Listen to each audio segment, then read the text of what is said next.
waad masayrsan tahay maxaa lagu dhahaa af Ingiriisi? You're jealous. You're jealous. Waxaa tahay doqon maxaa lagu dhahaa af Ingiriisi?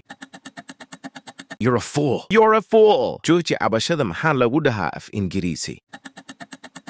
Stop complaining. Stop complaining. Hadda u baahan tahay barashada af Ingiriisi leeg saar muuqaalka. Afkaaga wasakhda ah xidh maxaa lagu dhahaa af Ingiriisi?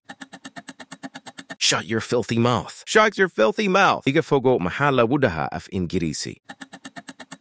Stay away from me. Stay away from me. Mar kale ha ila hadlin maxaa lagu dhahaa af Ingiriisi? Don't talk to me again. Don't talk to me again. Beenaale ayaa tahay maxaa lagu dhahaa af Ingiriisi? You're a liar. You're a liar. Aamus maxaa lagu dhahaa af Ingiriisi?